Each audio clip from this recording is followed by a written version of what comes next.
Was the trade this week from Phoenix truly centered around them taking a step towards landing Jimmy Butler?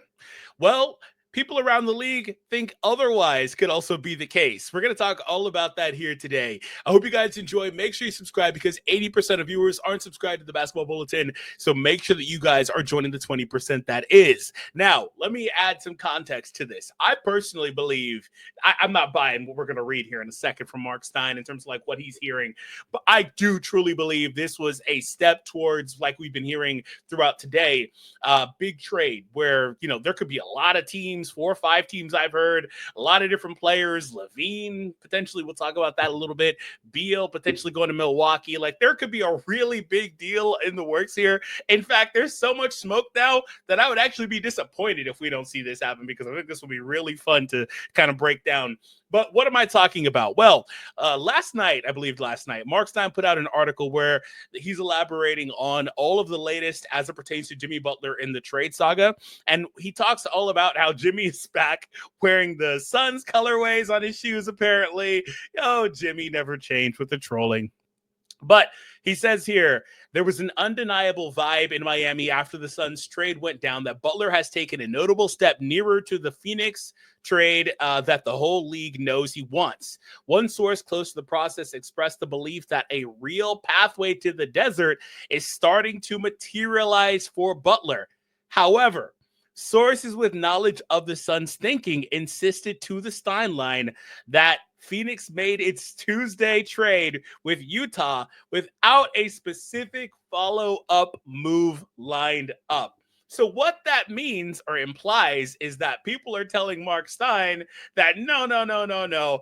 We did this trade because we wanted the flexibility. There is not another follow-up trade coming. And I've got to say, man, I'm calling cap. That doesn't even make any sense. Like conceptually, he kind of explains how it all breaks down. And yeah, it's all nice, right? If they want to get some more flexibility going in the organization. But I think this is truly leading towards a Jimmy Butler trade. Like I said, I would be shocked if it didn't. In fact, I'd be let down if it didn't lead that way.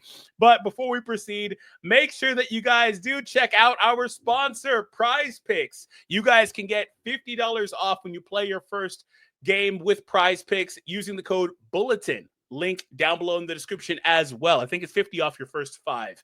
So here we go. Let's go ahead and make a few picks for today. So we have some fun ones here, and we're going to start off with KD because why not?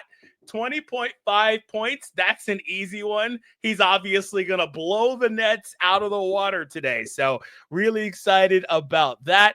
Let's go ahead and move over to Minnesota where we have Julius Randle, 1.5 3-pointers made. We know he likes to get them up, but sometimes not really the most accurate guy. I'm going to, for today, go less.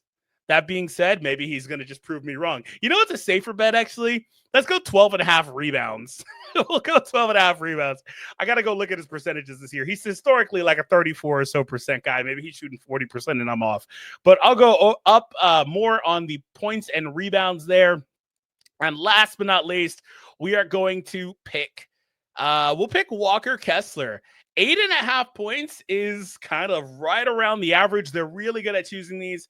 We'll choose more. That's my entry for today. Let's see that. Let's hopefully we get this. And if you guys are interested in playing as well, make sure you do, again, using code Bulletin on Prize Picks. Link is down below. We appreciate all you guys' support as well. Felt really weird doing that. That's the first time I've had to do that. So I'll leave it to Trevor from here on out. I'll probably get some more practice. All right.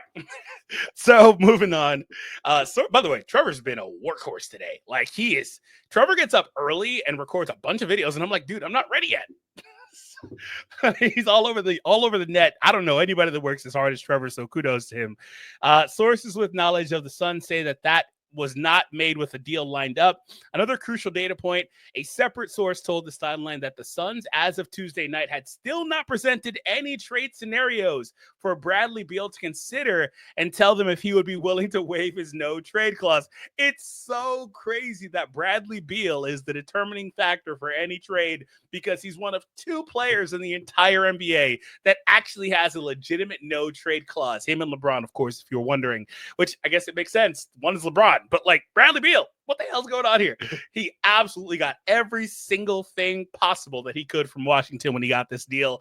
And it's really been a big talking point because he even came out and said himself, they have to come to me and I have to say if I want to go to whatever destination. That's why, they can't just trade him back to the Wizards. They can't just trade him to X team and get this completed. It's a really big thing that I'm not sure that I would personally have given Bradley Beal, but the Wizards were in a weird situation. So nonetheless, there was also reports that he would be willing to go to Milwaukee, but it's interesting to see that they're doubling down saying, no, there's no follow-up move. We also haven't even told Bradley Beal about whatever potential deal we could be wanting to make. So that is really, really interesting. There's also some talk that maybe the Bucks could target LaVine instead of Beal, which could also make the Butler situation more complicated. I'm not sure if that's a part of this as well, but that's some like separate talk that I have also seen today. And I mean, if you're a Bucks fan, what do you think of either of those? Which one would you prefer? But it could really make this all pretty interesting moving forward. Phoenix remains functionally unable to acquire Butler unless A, Miami or a to be determined third team is willing to absorb Beal's contract, and B, Beal is willing to lift his no trade clause. A and B remain valid statements no matter how many draft picks Phoenix can amass. So what was the significance about the trade on Tuesday? This is where he kind of explains a little bit more. The Suns had seemingly little shot at constructing a Butler trade and faced difficult paths to doing further meaningful business before the February 6th deadline, when they only had one tradable first-round pick in 2031 and one tradable second-round pick in this year's June draft from Denver. Operative word is tradable.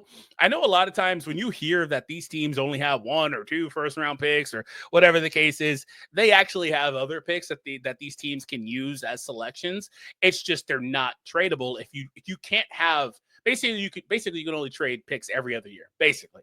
So they've got picks on the in-between years. So it's not like, oh, they're completely mortgaging everything in their future. That's not really the case when they make a big deal. Obviously, when you trade those far out picks, 2031, for example, you don't know what your team would be if that kind of happens. So that's where it's kind of crazy ultimately. But, for them, it's pretty interesting considering that Phoenix is in a position where they need to go all in with the players that they have currently rostered.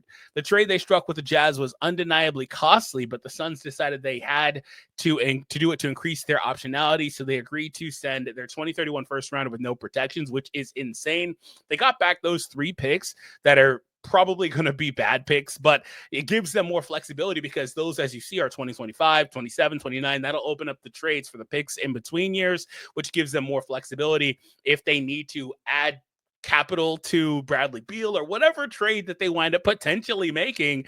But he does mention down here, one league executive noted that Phoenix could simply keep the 2025 first-round pick that's now coming this June from Utah via Cleveland and try again to use that selection like it used the number 22 pick in the 2024 draft, trading down in exchange for 3 future second-round picks and the chance to have the player they wanted anyway in that range. Ryan Dunn, the number 28 overall pick, has been a useful addition to the program in Phoenix, both on the court as a 3-and-D swingman and one of the more expensive payroll in the league with his team-friendly contract. So he's implying that they could actually keep that pick and turn it into more options to replenish the youth on this team.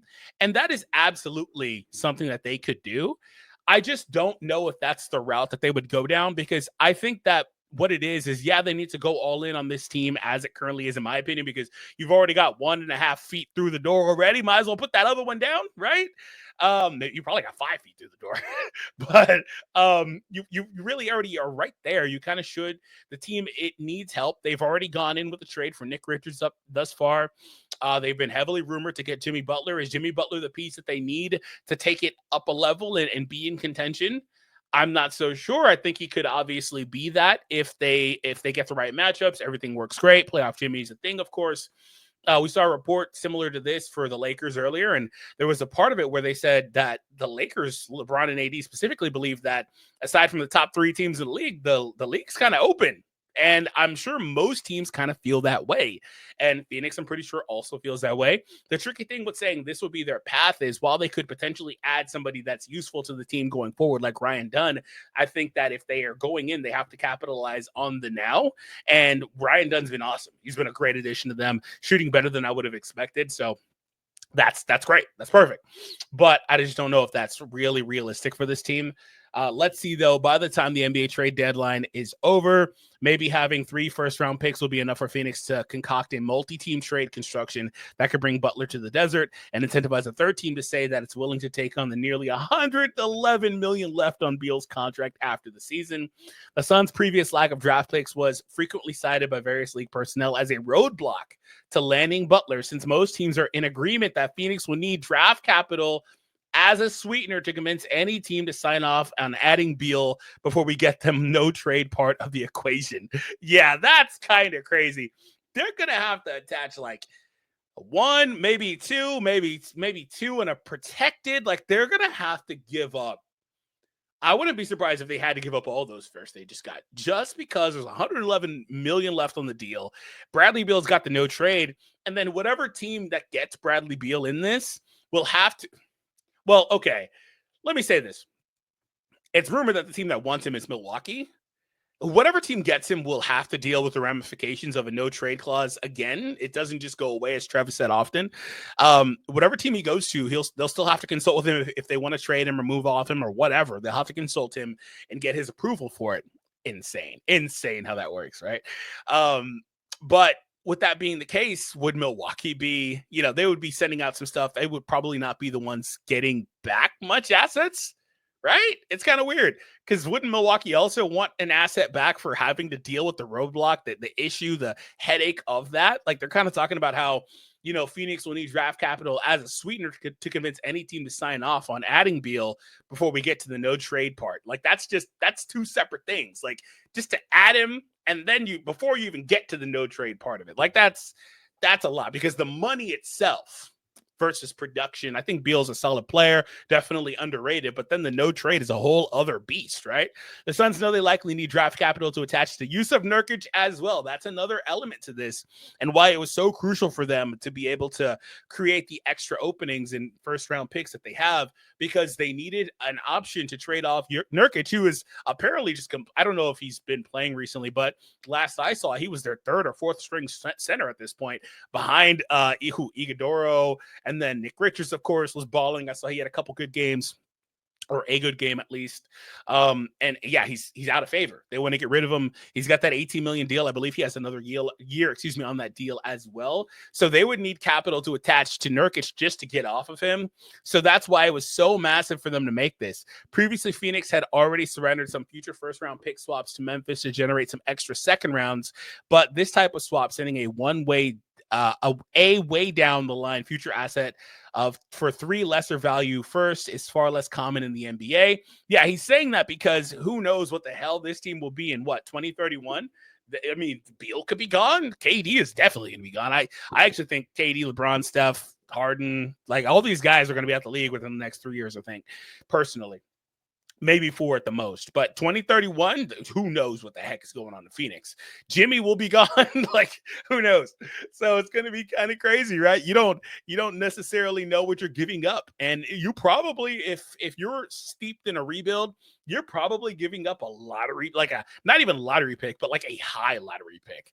Yeah, with unprotected, you're probably giving up maybe a top 3, 4, 5 pick, which is scary. That's actually scary. So that's why I said, like, I can understand the avenue that they may potentially not want to, go further into this, maybe keep their young guys, keep on replenishing the young talent, because I do think there is something to that. In the current CBA, you need to have that influx of young players, and maybe you'll hit some diamonds as well, like you did with Ryan Dunn, a guy that's going to be useful for them for a long time, also fits into what they're currently doing. And I can understand why that would potentially be the case. But also there's a huge looming, 7-foot guy that's on your team for the next couple of years. Not going to be able to do it for much longer to the degree he does it. You got Booker. If you could get another star in there, like I said earlier, teams around the league, players around the league probably are looking at the league right now and thinking that it's wide open, right? And so if you get that, you couple that with the trade you made, and especially if you're able to get off of Nurkic and turn him into a rotation player or two, things could get pretty scary in the desert, man. That's all I got to say.